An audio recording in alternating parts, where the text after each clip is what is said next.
So Natasha mentioned three words there that are really useful to think about, which is desirability,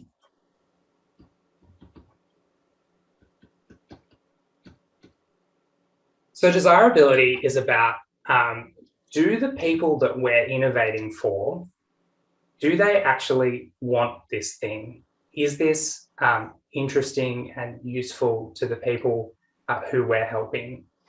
And so this is going to feed into, if these people are customers, like we're trying to charge money for an innovation, the number one thing that kills startups or new innovations is that they're building something that people don't really want. To the point that the organization that I mentioned before, Y Combinator, their motto is build something that people want. So desirability is kind of our number one. If the thing that we're building isn't desirable, in that it solves some kind of great problem or makes people really delighted, then that's probably not a great starting point.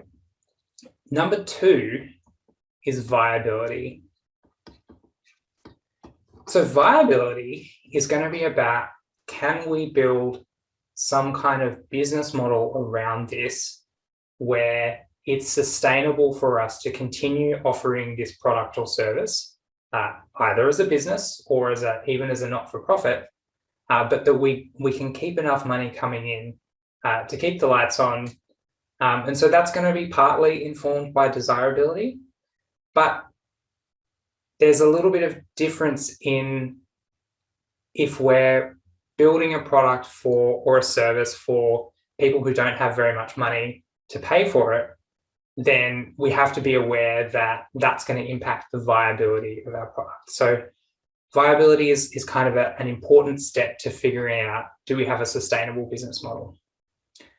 Number three is feasibility. And this is what most people worry about at the start.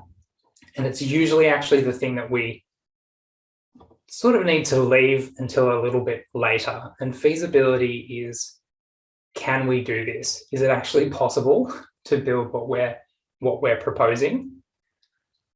A lot of the time, the answer is yes. Look, people certainly come up with ideas that are not feasible, but it's usually easier to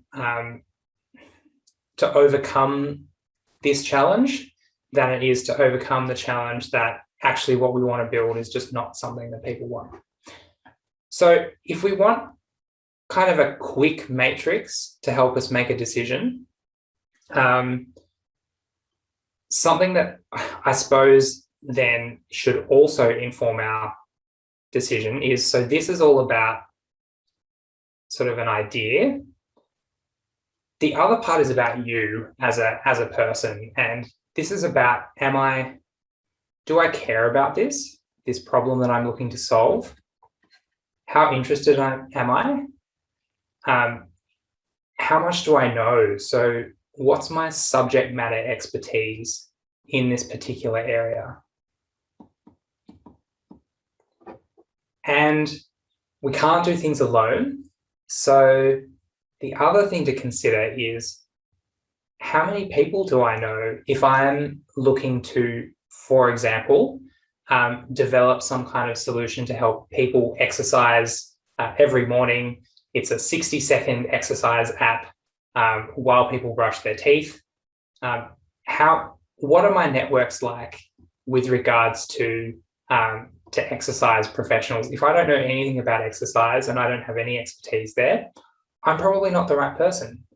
But if I've spent the last 5 years working as a personal trainer, then, hey, that's really valuable use of my time. So our networks and the people that we know are also really important. So you can almost plot these two things on a graph. And this is something that I like to do. If we've just done an ideation session and you've got 20 different ideas on Post-it notes on a whiteboard, sometimes the best thing we can do is go, okay, how much do I care about this?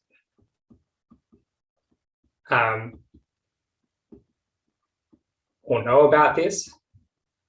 And so things that I don't care much about or know much about, hey, I'm going to be honest and I don't know that much about exercise. Maybe that's going to sit a little bit further to the left.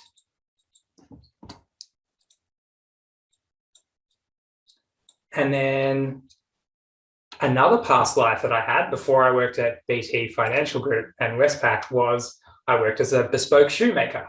And I really love shoes and I care about them a lot. I find them kind of exciting. So maybe something to do with shoes. That's going to go all the way over here because I know a bit about it. I like it. It's interesting to me. So this dimension, it's all about you. What's important to you? And then you can think of this other dimension as what's important to your customer and your product. So on here, you can maybe think about desirability and viability. So do people care about this enough that we can maybe make a sustainable business model out of it? And maybe if I'm thinking about shoes, I really like beautiful men's dress shoes. So I would love to start a company focusing on beautiful men's dress shoes. But what I know about that market is there's a much smaller group of people who are buying expensive men's dress shoes. So I actually think it's probably sitting a little bit lower on that spectrum there than if, for example, I was to start a company making athletic shoes where there's a large and growing market where lots and lots of people are buying athletic wear, and so that's maybe I don't care about it as much, but it's a better opportunity. How do I make that decision? That's a difficult one, but these are some of the considerations that you can use to help you make decisions and go from that divergent phase of here's 20 ideas and I don't know how to make a decision to the convergent phase of actually picking something and running with it.